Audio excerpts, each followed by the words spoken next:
5 married men discover a woman's lifeless body in their secret shared loft, and they suspect that one of them might be the killer. One rainy night, a person falls on a parked car by the side of the road. On the balcony of a penthouse loft, someone looks down at the ghastly scene. Hours prior, at the police station, Vincent, an architect, told the interrogating detectives that he was framed. He asked the detectives to talk to his friends, whom he trusted would corroborate his story. However, the cop instructed him to recount the events of that morning again. Earlier that day, Luke, a real estate developer and Vincent's best friend, entered a loft and, to his horror, found a clothless, lifeless woman face down and handcuffed to the bed. Minutes later, Vincent arrived after receiving a vague, panicked call from Luke. When he saw the body, the architect asked his friend if he knew who she was, and he said no. The architect wondered how the perpetrator got into the loft, but his friend said the door and windows were locked, and the alarm was turned off, meaning whoever killed the woman used one of their keys. In the police station, Huggins asked Luke if he was familiar with the 9th-floor penthouse loft in the building Vincent designed. The man feigned ignorance, so the cop implied she's aware he and his 4 friends shared the loft so they could bring their respective mistresses there discreetly. However, the real estate developer insisted he doesn't cheat on his wife. When Huggins asked about the bruise on his face, Luke said he walked into a door. Then, Cohagen asked where the man was that morning, and he said he had breakfast with Chris. Earlier that day, Chris, a psychiatrist, arrived at the loft, and his friends showed him the body. Vincent asked if the man's brother, Philip, might have something to do with the crime. Chris suggested they call the police, but the architect disagreed, unwilling to face the consequences of their affairs and the woman's death. Suddenly, Marty arrived, and the stunned man couldn't answer Vincent's questions due to the shocking scene before him. Weeks ago, the architect greeted Chris and his wife, Allison, during a party celebrating the condominium's opening. Meanwhile, Marty remarked about all the beautiful women at the event, and Luke told him to behave. Mimi, Marty's wife, joined them and asked the real estate developer where his wife was, and the man said his insulin-dependent, diabetic wife stepped out to check her blood sugar. Seconds later, Luke's wife, Ellie, appeared and said she's all right. Concurrently, and approached Chris and shared that her late sister Sophie was a psychiatrist's former patient. The man asked who she knew at the party, and she said that she's Councilman Joel Kotkin's secretary. Later, Philip caused a scene while flirting with 2 women, prompting his brother Chris to remind him that he's engaged. Then, Vincent told the brothers that he needed to show them, Marty, and Luke something. Eventually, the friends entered the loft, still under renovation, and the man presented the idea of buying it together. He said they could go about their affairs discreetly to avoid messy hotel bills and incriminating credit card statements. While everyone else was immediately on board, Chris remained apprehensive. Back in the loft, minutes after Marty's arrival, the men discovered a Latin phrase, fatum numbers inhabit, on the wall written in the victim's blood. In the police station, Cohagen asked the psychiatrist, who studied Latin in pre-med, to translate the phrase, so Chris says it means fate will unite us all.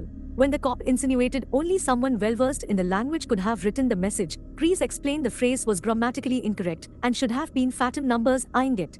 Then, Huggins asked the psychiatrist where Philip was, but the man claimed he didn't know. So, the cop told him to confirm that Philip's his half-brother, who has a sister named Zoe. Chris affirmed and added that they had the same mother but different fathers. Earlier in the loft, Marty lifted the blanket to reveal a bloody knife. Suddenly, Philip arrived, and the furious Luke accused him of the crime. After the others separated the two, Vincent asked the man where he was last night and this morning. Philip said he slept at home with his wife and spent the morning on site with his father-in-law. Then, the man asked the architect where he was, and he said he was home alone because his wife and kids went skiing. During Philip's wedding to Vicky, Marty asked who his father-in-law was, and Vincent said he's Hiram Fry, a property developer. Later, the architect handed out the keys to his friends, but Chris declined. When Philip teased that all Marty needed to do was find someone willing to sleep with him, the latter pointed out Zoe, unaware she's the man's sister. He told his friends to stay away from Zoe, but Vincent joked that his sister's very attractive. When Marty rudely commented on what he'd do to the woman, Philip threatened to hurt him if he continued disrespecting his sister. In the garden, Chris spoke to Anne, and she admitted to sleeping with the councilman. When the man took offense to her crude flirting, the woman apologized and asked if he'd like to grab a cup of coffee. Soon, the psychiatrist sheepishly asked Vincent for a key. Back in the loft, the architect told the others to take out their keys to prove they still had them. However, Chris didn't have his, and he reasoned that he doesn't always bring it with him. During a dinner at Chris' home, Barbara, Vincent's wife, told the group about how her boss got caught having an affair. Later, the inebriated Marty told the woman that if he were her boss, he'd find a place in the city where he could meet with his mistress and not get caught. Afraid the man might mention their secret loft, Luke sneakily tips the man's chair, causing him to fall over. Minutes later, Luke and Ellie walked in on Philip using illegal substances in the bathroom. After the man left, the husband prepared the insulin shot, and the wife asked if he had someone else. Philip swore he'd never cheat on her and promised to always be there for their family. Back in the loft, Vincent theorized a jealous boyfriend or husband set them up. Weeks ago, Chris and Ann made love in the apartment. The man declared that he's fallen in love with her, but she said he shouldn't leave his family for her because she's a courtesan. In the police station, the detective asked Marty why he and Mimi were divorcing. The man said a woman he slept with during a convention in San Diego came to their house expecting more from their relationship. In San Diego, Dana joined Vincent, Marty, and Luke by the bar, so the architect bought the woman a drink. Suddenly, they saw Hiram enter the restaurant with his mistress, causing the older man to approach them. To subtly appease the architect to keep mum about what he saw, the project developer offered him the lead job on a new waterfront project. Hiram said he'd call the man once they had all the approved permits. Meanwhile, Chris kept calling the courtesan, who ignored him. Allison found her husband outside and asked if he wanted to tell her anything, but the guilty look on his face was all the woman needed to confirm her suspicions. In San Diego, Dana's beautiful friend Sarah Deakins approached the men, catching Vincent's attention immediately. Later, the friends and the women headed to the rooftop pool. Dana said she felt sick, so Marty chased after her. Then, Sarah told Vincent to remove his clothes and playfully pushed him into the water. After she took off her dress, the woman looked back at Luke and flirtatiously asked if he's joining them. In the pool, Sarah and Vincent held each other and kissed. Seconds later, the flustered Luke gave the pair some privacy and found Marty making love with Dana in a cabana. One night, in the loft, Vincent left a distraught Sarah sobbing in bed after breaking up with her. On the morning they discovered the woman's body, Luke said he believed the architect was in the apartment last night. However, before the man confessed, the doorbell buzzed. Chris answered the phone, and the front desk said it's a realtor who had an appointment for a loft tour with Sarah Deakins. Finally, Vincent came clean and said Marty and Luke knew who Sarah Deakins was, and she's also the lifeless woman on the bed. Chris asked the architect if he was there last night and if he let the woman in. Vincent affirmed and said he broke up with her but swore that Sarah was alive when he left. Weeks ago, Chris followed Ann into a clothing boutique. There, he asked why she didn't return his calls, and the woman said she knew why he and his friends shared the apartment. To prove that she's the only woman he uses the loft for, the psychiatrist handed over the key. In the police station, the detectives insinuated that Luke's attracted to Vincent and he's jealous because the architect slept with beautiful women. That morning, Philip blamed Vincent for Sarah's death and lunged with a knife. However, the architect still believed they're being framed since the loft was listed under the woman's name. Then, he caught the blade after Philip tossed it. Several nights ago, a distraught Marty told Vincent that Mimi discovered what happened in San Diego because Dana showed up at their house. He begged the architect to talk to his wife because he knew she'd believe him. So, the man promised his friend that he'd straighten everything out.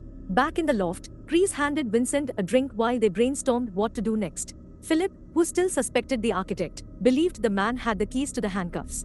However, Vincent reminded him that he's the one who usually incorporated cuffs into his twists. Weeks ago, the psychiatrist and the architect entered the loft to stop Philip from attacking a courtesan he chained to the bed.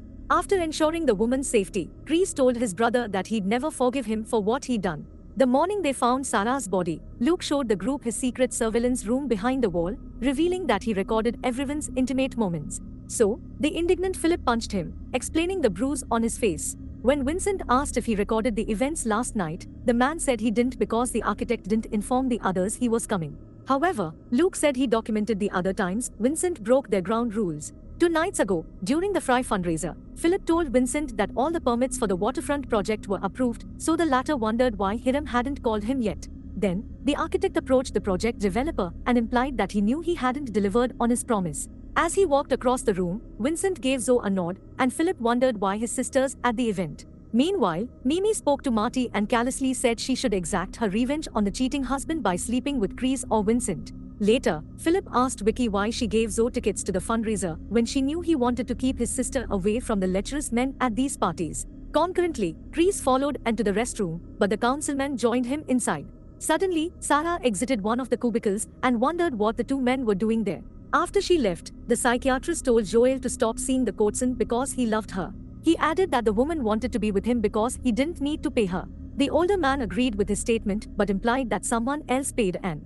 The woman emerged from the cubicle, prompting Joel to leave. Chris asked if someone paid her to be with him, so she admitted that the first time was paid for, but every other time was because she wanted to be with him. When he asked who it was, the woman hurriedly left. Meanwhile, Philip caused a scene when he beat the man flirting with Zoe. When the guards apprehended the man, Hiram said he never wants to see him again. The upset sister cried in Vincent's arms, and he comforted her. The jealous Sarah witnessed the embrace, so the architect explained that Zoe's his friend's sister. He swore that he loved her and said they should meet at the loft tomorrow to talk it over.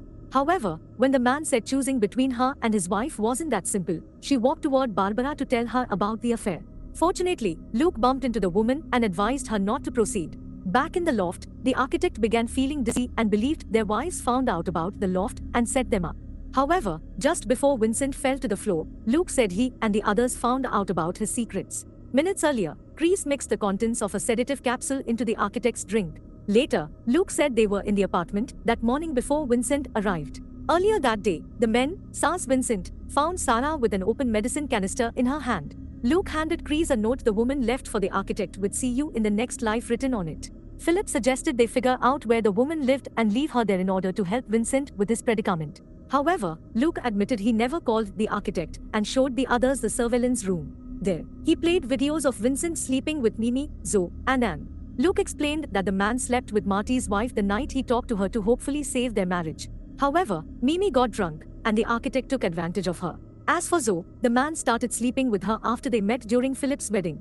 Then, Luke said Vincent paid and to let Chris seduce her so he'd agree to take the key to the loft. So, the vengeful men devised a plan to frame the architect for the woman's death and swore not to tell anyone that they shared the loft. Philip told the others to head out, make sure people see them to corroborate their alibis, and said he'd take care of setting up the scene. Still reeling from learning what Vincent did to his sister, the man uses an illegal substance before chaining Sarah's arm to the bed and using a knife on the woman's wrist to make it appear as though she ended her life. Then, he took Sarah's hand to write the Latin phrase on the wall. Later that day, the four men stripped Vincent of his clothes before feeding him sedatives and alcohol. When the architect asked if he's about to die, Chris said no, but the police are going to think Sarah lured and sedated him before she took her own life. In the police station, Vincent told the detectives that he and Sarah were set up. However, the cops said there were no other fingerprints at the crime scene, and the only DVDs present were of his exploits. The detectives also said his friends' alibis checked out. Luke and Chris had breakfast together. Marty was in his office, and Philip was with his father-in-law all day. Vincent said they're all lying, and Philip only got Hiram to vouch for him because he knew the architect pressured his father-in-law for the waterfront project contract. However, with all the evidence incriminating him, the detectives suggested the man call his lawyer and confess. Meanwhile, Huggins told Chris he's free to go, but before he left, the woman mentioned the medication didn't kill Sarah, and the coroner didn't find hesitation marks on her wrist, which meant someone else slashed it. Because Vincent's prints were on the blade and the woman didn't leave a note, they're likely to charge the architect with murder. Outside the station, Chris realized he no longer had Sarah's note, which he thought was in his coat pocket. Later, Luke returned to the loft, and he's surprised to find Chris waiting for him. The psychiatrist asked him if he stole the note when the doorbell rang that morning, but the man feigned ignorance. So, Chris said he called the agency and asked who put the loft up for sale, and all they gave was a phone number. When he dialed it, Luke's phone began to ring. The man told the psychiatrist that they pulled off the frame job and had nothing to worry about, but Chris wondered why getting rid of the note was so important to him. Minutes earlier, the psychiatrist searched for the note and deduced Luke stole it from his coat and dropped it down the garbage chute. Chris believed he wanted to get rid of it because the cops would find out it was his handwriting. The psychiatrist asked if his main objective for killing Sarah was so he and Vincent could be together, but the man finally admits it was the architect getting in between him and the woman. That night in San Diego, Luke also became immediately smitten with the woman, and in the ensuing weeks, watched videos of Sarah and the architect making love. During the fundraiser, he professed his love for Sarah, but the woman apologized and said she didn't feel the same way. Last night, he waited for Vincent to leave, entered the loft, and consoled the crying woman. He secretly sprinkled sedatives into her wine, and when she passed out, he injected her with enough insulin to end her life. Then, he set up the scene to look like she took the medication herself. Chris said Sarah was still alive when Philip slashed her wrist, and now Vincent's charged with murder. However, the deranged man said that, technically, Philip killed the woman. When Chris said he wouldn't allow his brother to take the fall, Luke grabbed a knife and ordered the psychiatrist to step out onto the balcony. Suddenly, they heard police sirens, and Chris said he called the cops and told them everything. During the struggle, Luke pushed the psychiatrist onto the edge, but Chris managed to punch the man and grab the knife. Aware he's ruined his life, Luke asked his friend to tell his family he's sorry. Then, he willingly fell off the balcony railing and onto the parked car below. Months later, Mimi and Marty reconciled, while Chris divorced Allison in a parking lot and speaks to the psychiatrist to return the key to the loft. The man says he doesn't need it because Vince lives in the apartment now since it's the only thing his wife left him after the divorce. He also says Philip's still awaiting trial for manslaughter. The woman shares that she stopped seeing the councilman and also implies she's no longer a courtesan. Then, and asks Chris if he'd like to join her for coffee. And that is how the movie ends. Comment down below how would you summarize this movie in one line and, as always, stay high and stay tuned for more highness.